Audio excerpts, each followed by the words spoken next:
Hi friends, welcome to my channel. ఈరోజు video చాలా ఈజీగా సింపుల్గా చేసుకునే వెజ్ ఫ్రైడ్ రైస్ అండి.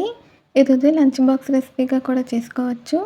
అలాగే ఇంట్లో కూరగాయలు ఏమీ లేకపోయినా, లేదంటే మంచిగా హెల్తీగా ఉండాలి, అలాగే పిల్లలకి నచ్చే విధంగా చేయాలనుకుంటే ఇలా వెజ్ ఫ్రైడ్ రైస్ అయితే ట్రై చేయండి. చాలా టేస్టీగా ఉంటుంది, పిల్లలకి బాగా నచ్చుతుందండి, అలాగే మంచిగా హెల్తీగా ఉంటుంది. ఇప్పుడైతే తయారీ విధానం చూద్దాము. వీడియో స్కిప్ చేయకుండా చూడండి. ముందుగా ప్యాన్ పెట్టి ఆయిల్ వేసానండి. హీట్ అయ్యాక వెల్లుల్లిపాయలు వేసాను. తర్వాత సన్నగా కట్ చేసిన ఉల్లిపాయ ముక్కలు, పచ్చిమిర్చి, అలాగే క్యారెట్ ముక్కలు, బఠానీ వేసానండి, పచ్చి బఠానీ. ఇలా వెజిటేబుల్స్ని చిన్న ముక్కలుగా కట్ చేసి వేస్తే పిల్లలు కూడా ఇష్టంగా తింటారు. తర్వాత కొద్దిగా బీన్స్ వేసానండి. అలాగే కొన్ని ఉల్లికాడలు అంటారు కదా, స్ప్రింగ్ ఆనియన్స్, అవి కూడా వేసాను. అలాగే కొన్ని స్ప్రింగ్ ఆనియన్స్, కొత్తిమీర కూడా కట్ చేసి రెడీగా పెట్టుకున్నానండి. అవైతే మనం లాస్ట్లో వేసుకుందాము పైనుంచి.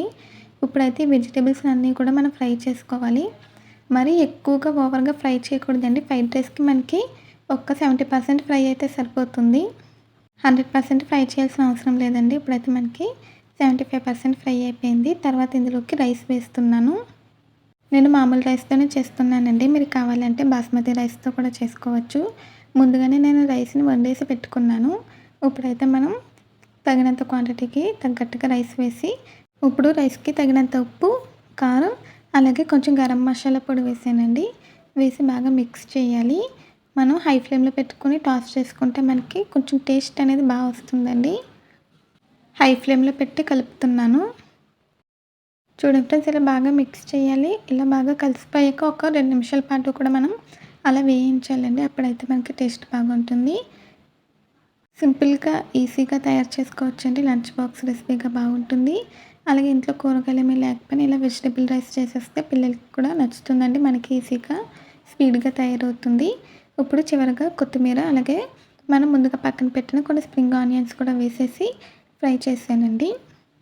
మరొక 2 నిమిషాల పాటు అయితే నేను వేయించాను. ఇలా చేసి పెట్టండి, పిల్లలకి బాగా నచ్చుతుంది. దీనికి కాంబినేషన్గా రైతాతో సర్వ్ చేసుకుంటే కదిరిపోతుందండి. మంచిగా healthy, tasty vegetable fried rice అయితే రెడీ అయిపోతుంది. ఇంటికి ఎవరైనా సరే గెస్ట్లు వచ్చినప్పుడు ఏదైనా స్పెషల్గా చేయాలనుకుంటే ఇలా ఫ్రైడ్ రైస్ కూడా చేసుకోవచ్చండి. ఇప్పుడైతే మనకి ఇది రెడీ అయిపోయింది. ఇంకైతే ఇలా పొగలు రావాలండి, అప్పుడు మనకి రెడీ అయిపోయినట్టు. స్టవ్ ఆఫ్ చేసాను. ఇప్పుడైతే మనం దీన్ని సర్వింగ్ బౌల్లోకి తీసుకుందాము. మనం ఫ్రైడ్ రైస్కి ఎప్పుడు కూడా రైస్ కొంచెం పొడి పొడిగా వండుకోవాలండి, మరి సాఫ్ట్గా వండుకోకూడదు. కొంచెం పలుకుగా ఉంటే మనకి అయితే బాగుంటుంది ఫ్రైడ్ రైస్కి. అంతేనండి, చాలా ఈజీగా టేస్టీగా మనకి వెజిటేబుల్ ఫ్రైడ్ రైస్ అయితే రెడీ అయిపోయింది. ఇప్పుడైతే నేను దీన్ని సర్వింగ్ బౌల్లోకి తీసుకున్నాను. ఈ వీడియో నచ్చిందా అండి? నచ్చితే ట్రై చేస్తే ఎలా వచ్చిందో కామెంట్స్లో అయితే తెలియచేయండి.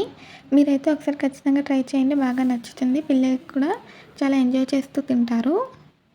ఈ వీడియో నచ్చితే ప్లీజ్ లైక్ చేయండి, షేర్ చేయండి, సబ్స్క్రైబ్ చేయండి, అలాగే పక్కనున్న బెల్ ఐకాన్ క్లిక్ చేయండి. ఈ వీడియో నచ్చితే కామెంట్ చేయండి. ఈ వీడియో నచ్చితే మీ ఫ్రెండ్స్కి, రిలేటివ్స్కి షేర్ చేయండి. మళ్ళీ ఒక కొత్త వీడియోతో, కొత్త రెసిపీతో కలుద్దాము. అంతవరకు బై ఫ్రెండ్స్.